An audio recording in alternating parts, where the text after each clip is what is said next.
Hello, back to Crime and Punishment. I'm Catherine. We're up to part 4, chapter 2.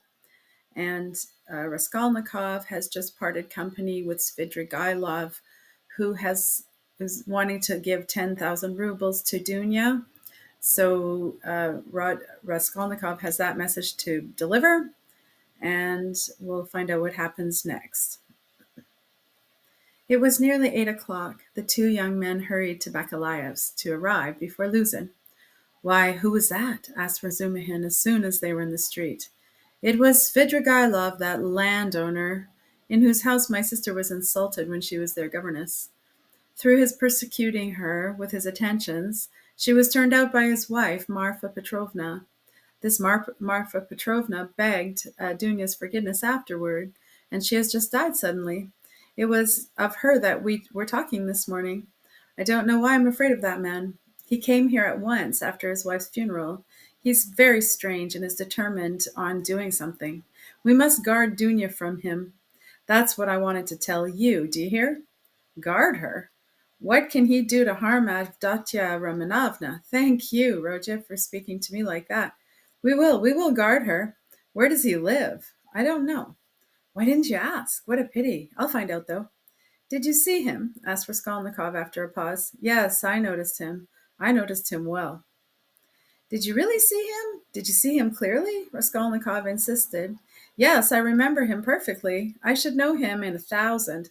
I have a good memory for faces. They were silent again. That's all right, murmured Raskolnikov. Do you know, I keep thinking that it may have been an hallucination. What do you mean? I don't understand you. Well, you all say, Raskolnikov went on, twisting his mouth into a smile, that I am mad. I thought just now that perhaps I really am mad and have only seen a phantom. What do you mean? Why, who can tell? Perhaps I really am mad, and perhaps everything that happened all these days may only be my imagination. Ah, Raja, you've been upset again. But what did he say? What did he come for? Raskolnikov did not answer. Razumihin thought a minute. Now, let me tell you my story, he began. I came to you, you were asleep, then we had dinner, and then I went to Porfiry's. Zametov was still with him. I tried to begin, but it was of no use. I couldn't speak in the right way. They don't seem to understand, and can't understand, but are not a bit ashamed. I drew Porfiry to the window and began talking to him, but it was still no use. He looked away, and I looked away. At last I shook my fist in his ugly face, and I told him as a cousin I'd brain him. He merely looked at me. I cursed and came away. That was all. It was very stupid. To Zametov I didn't say a word, but you see, I thought I'd made a mess of it. But as I went downstairs, a brilliant idea struck me. Why should we trouble? Of course, if you were in any danger or anything, but why need you care? You needn't care a hang for them. We shall have a laugh at them afterwards, and if I were in your place, I'd mystify them more than ever. How ashamed they'll be afterwards. Hang them. We can thrash them afterwards, but let's laugh at them now. To be sure, answered Raskolnikov. But what will you say tomorrow? He thought to himself. Strange to say, till that moment it never occurred to him to wonder what Razumihin would think when he knew. As he thought it, Raskolnikov looked at him. Razumihin's account of his visit to Porfiry had very little interest for him. So much had come and gone since then. In the corridor they came upon Luzhin, who had arrived practically at 8 and was looking for the number, so that the three went in together without greeting or looking at one another. The young man walked in first, while Pyotr Petrovitch, for good manners, lingered a little in the passage, taking off his coat. Pulcheria Alexandrovna came forward at once to greet him in the doorway. Dounia was welcoming her brother. Pyotr Petrovitch walked in and, quite amiably, though with redoubled dignity, bowed to the ladies. He looked, however, as though he were a little put out and could not yet recover himself. Pulcheria Alexandrovna, who seemed also a little embarrassed, hastened to make them all sit down at the round table, where a samovar was boiling. Dounia and Luzhin were facing one another on opposite sides of the table. Razumihin and Raskolnikov were facing Pulcheria Alexandrovna. Razumihin was next to Luzhin, and Raskolnikov was beside his sister. A moment's silence followed. Pyotr Petrovitch deliberately drew out a cambric handkerchief reeking of scent and blew his nose with an air of a benevolent man who, himself slighted, and was firmly resolved to insist on an explanation. In the passage, the idea had occurred to him to keep on his overcoat and to walk away, and to give the two ladies a sharp and emphatic lesson and make them feel the gravity of the position. But he could not bring himself to do this. Besides, he could not endure uncertainty, and he wanted an explanation. If his request had been so openly disobeyed, there was something behind it, and in that case it was better to find out beforehand. It rested with him to punish them, and there would always be the time for that. "I trust you had a favorable journey?" he inquired officially of Pulcheria Alexandrovna. "Oh, very, Pyotr Petrovitch. I'm grateful to hear it. And Avdotia Romanovna is not over-fatigued either?" "I am young and strong. I don't get tired. But it was a great strain for mother," answered Dounia. "That's unavoidable. Our national railways are of a terrible length. Mother Russia, as they say, is a vast country. In spite of all my desire to do so, I was unable to meet you yesterday, but I trust you passed off very well without inconvenience." "Oh no, Pyotr Petrovitch, it was all terribly disheartening," Pulcheria Alexandrovna hastened to declare with peculiar intonation. "And if Dmitri Prokofitch had not been sent us, I really believe, by God himself, we should have been utterly lost. Here he is, Dmitri Prokofitch Razumihin," she added, introducing him to Luzhin.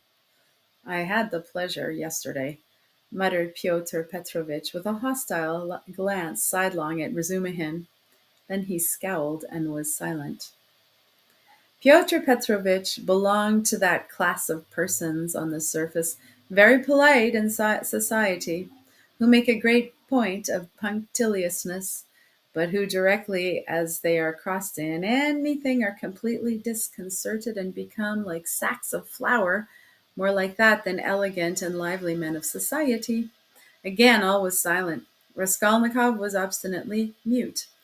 Avdotia Romanovna was unwilling to open the conversation too soon. Razumihin had nothing to say, so Pulcheria Alexandrovna was anxious again. "Marfa Petrovna is dead, have you heard?" she began, having recourse to her leading item of conversation. "To be sure, I had heard so. I was immediately informed, and I have come to make you acquainted with the fact that Arkady Ivanovitch Svidrigaïlov set off in haste for Petersburg immediately after his wife's funeral. So at least I have excellent authority for believing." "To Petersburg, here?"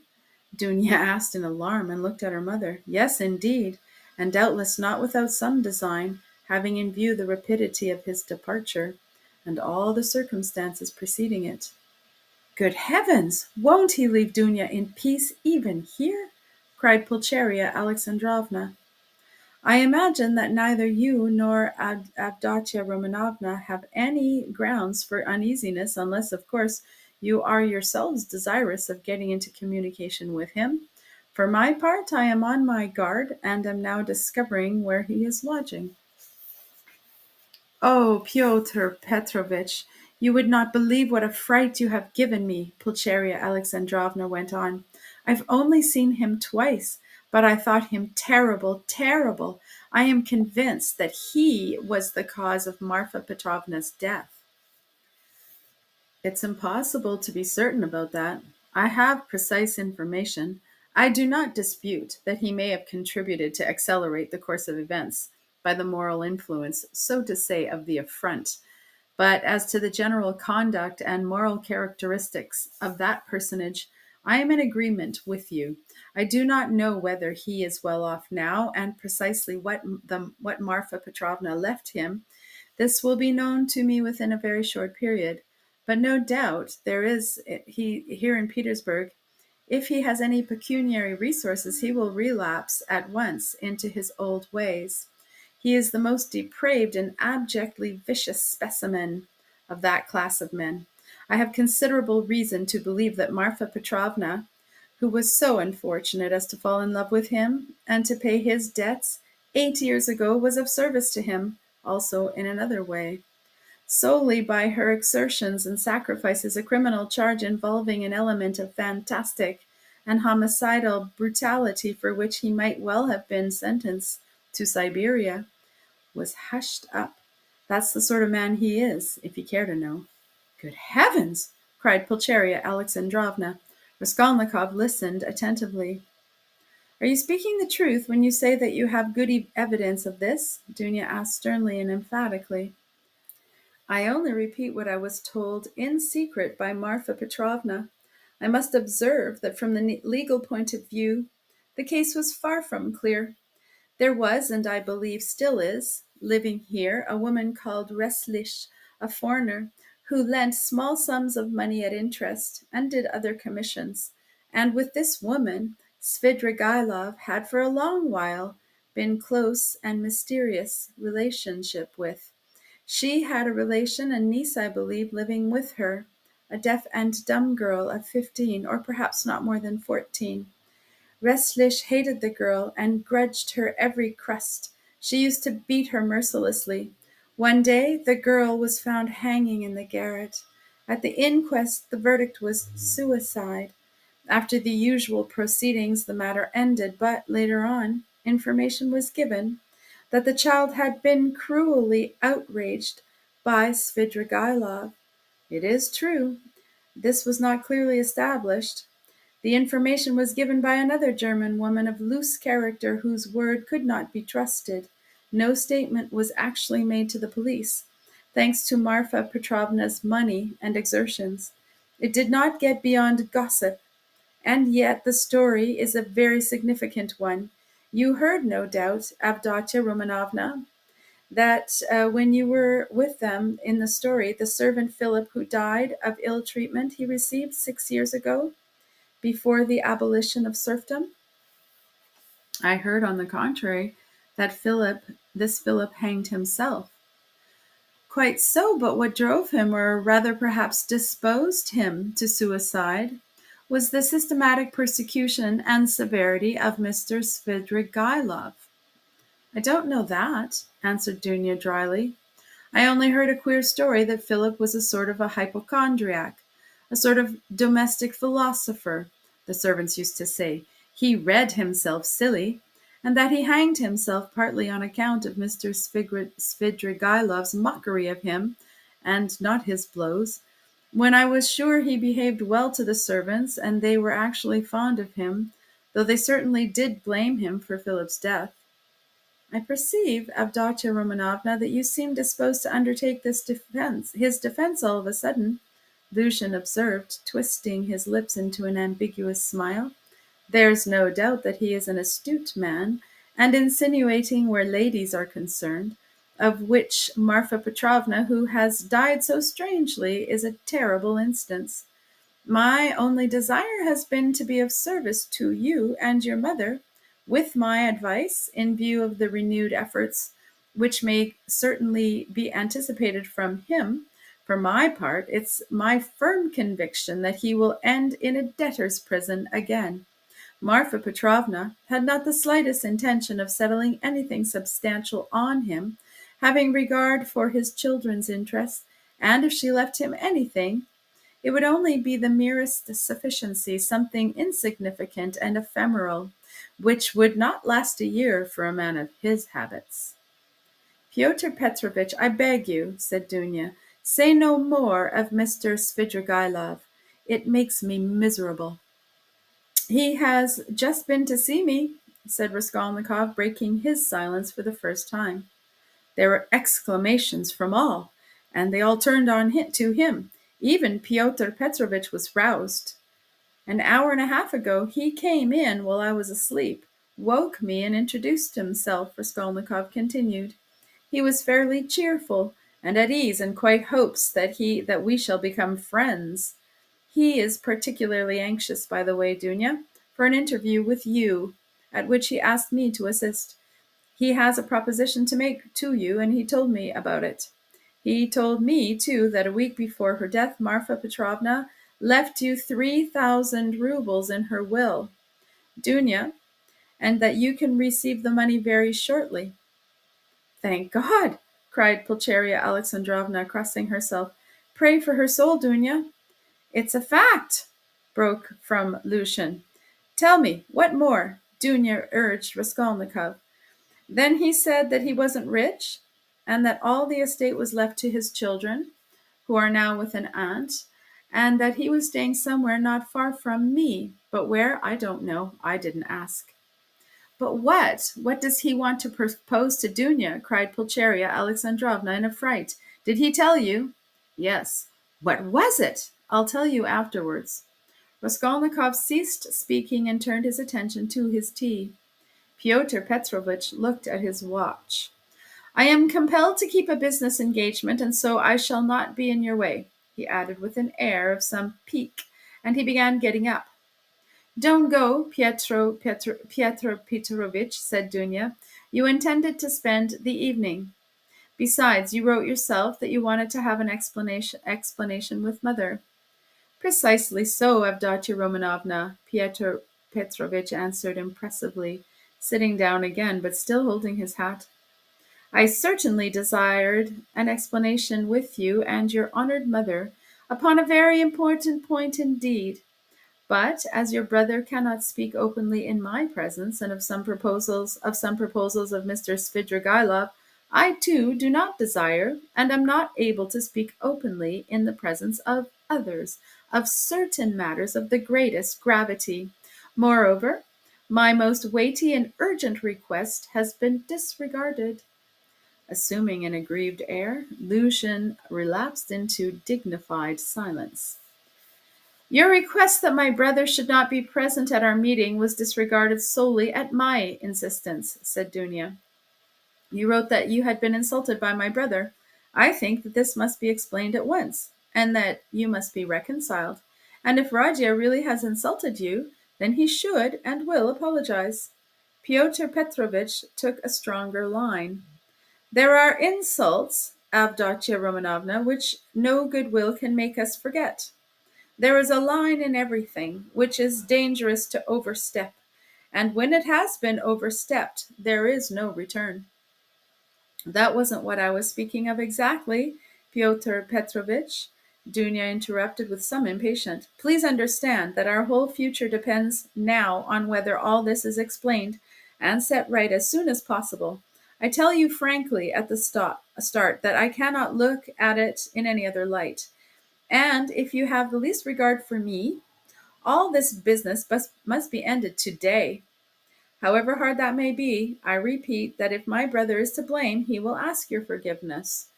I'm surprised at your putting the question like that, said Luzhin, getting more and more irritated.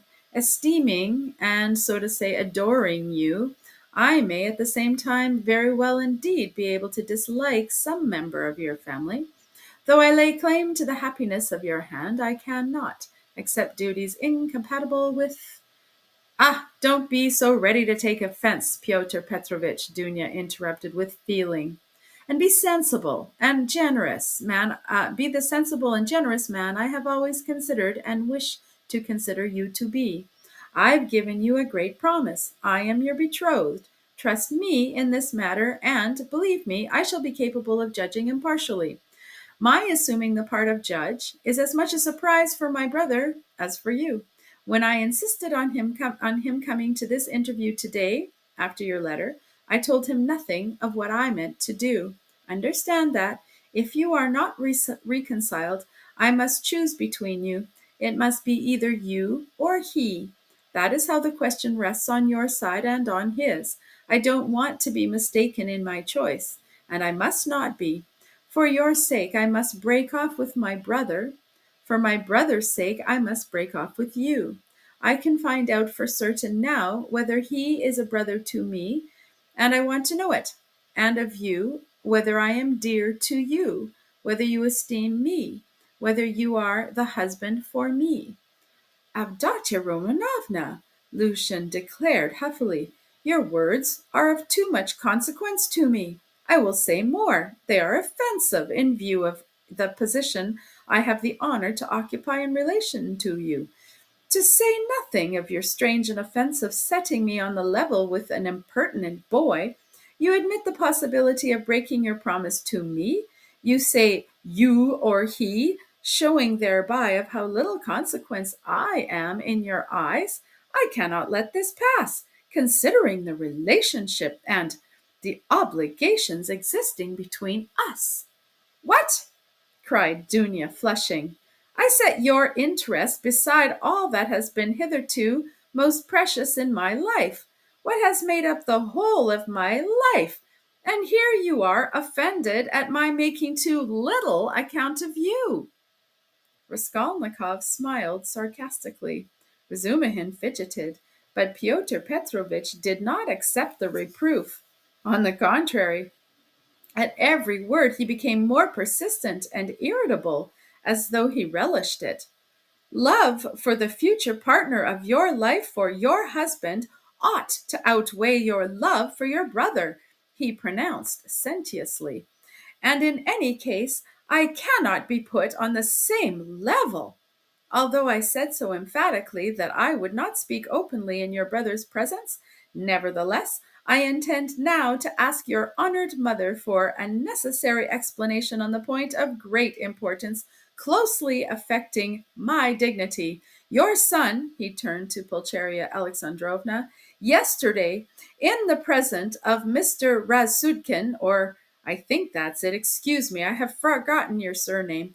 He bowed politely to Razumihin, insulted me by misrepresenting the idea I expressed to you in a private conversation, drinking coffee. That is, that marriage with a poor girl who has had experience of trouble is more advantageous from the conjugal point of view than with one who has lived in luxury, since it is more profitable for the moral character.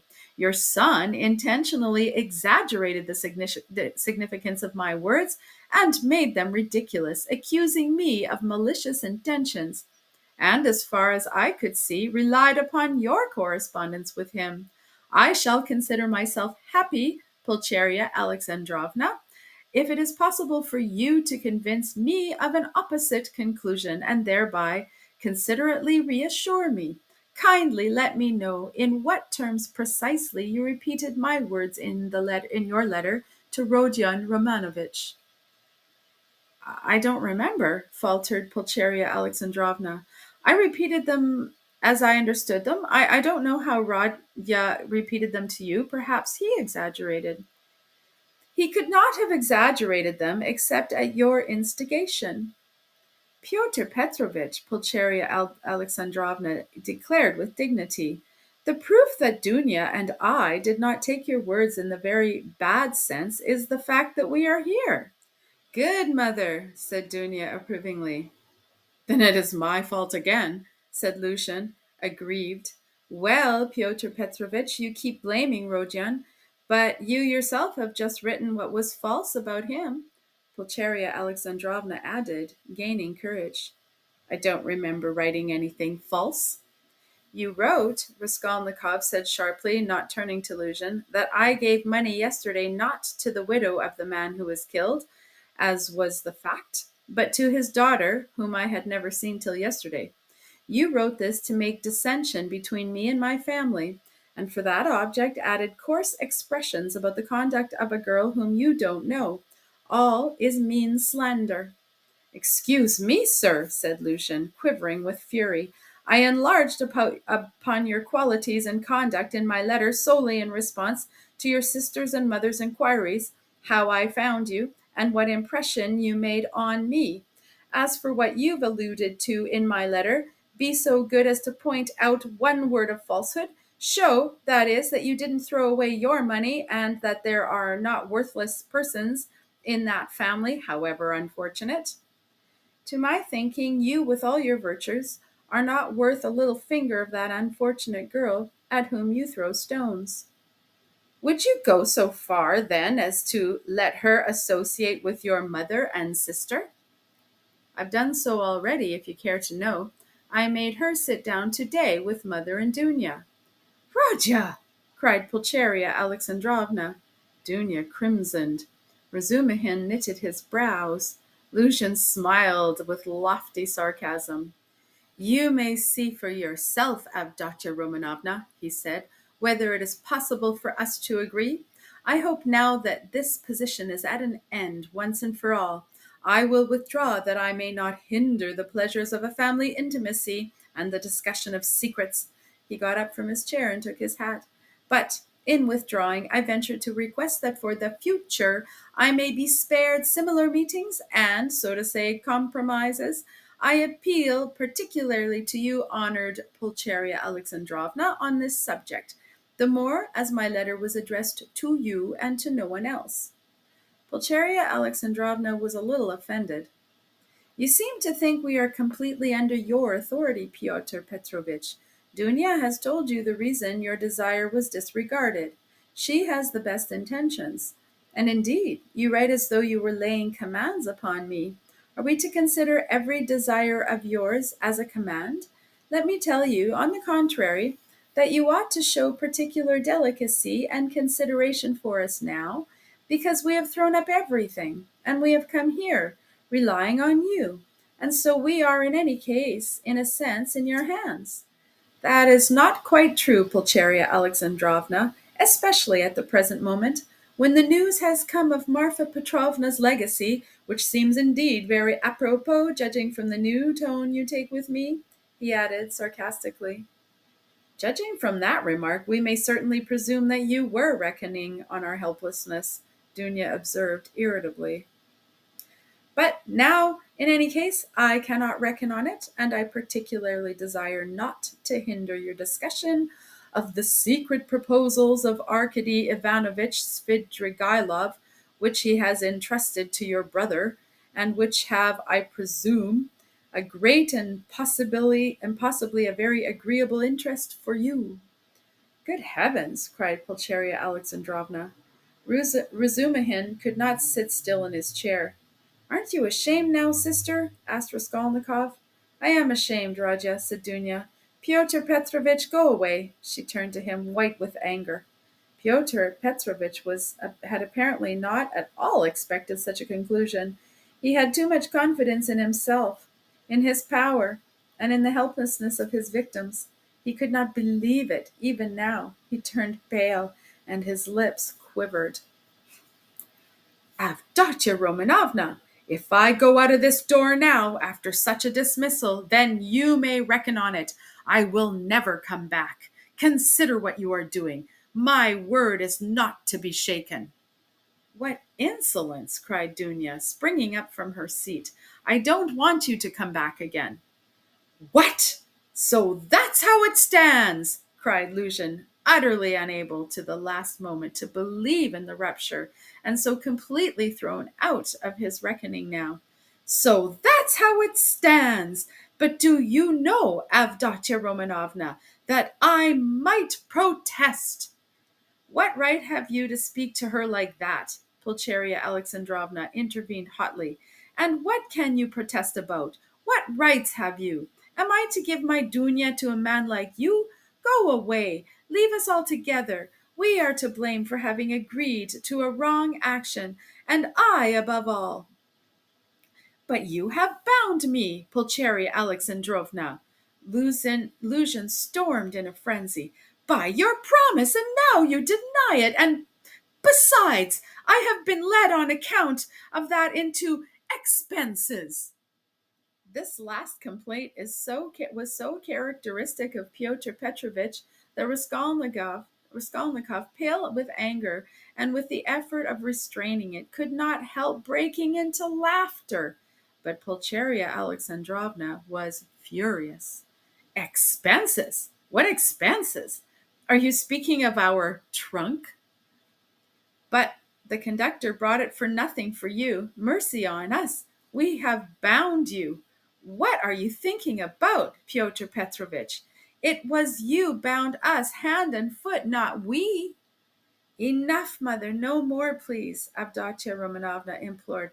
"Pyotr Petrovitch, Do be kind and go."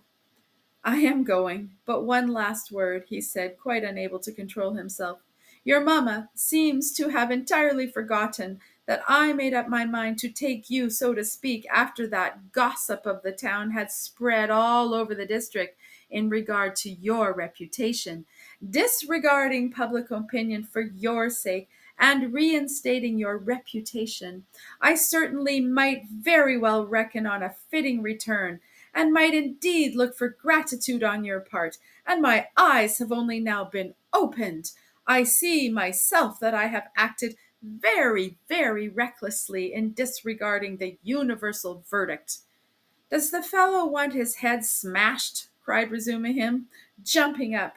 "You are a mean and spiteful man," cried Dounia. "Not a word, not a movement," cried Raskolnikov, holding Razumihin back, and then getting close up to Luzhin. "Kindly leave the room," he said quietly and distinctly, "and not a word more, or—" Pyotr Petrovitch gazed at him for some seconds, with a pale face, and worked with anger, and then he turned, went out, and rarely has any man carried away in his heart such vindictive hatred as he felt against Raskolnikov. Him, and him alone, he blamed for everything. It is noteworthy that as he went downstairs he still imagined that his case was perhaps not utterly lost, and that, so far as the ladies were concerned, all might very well indeed be set right again. End of part 4, chapter 2.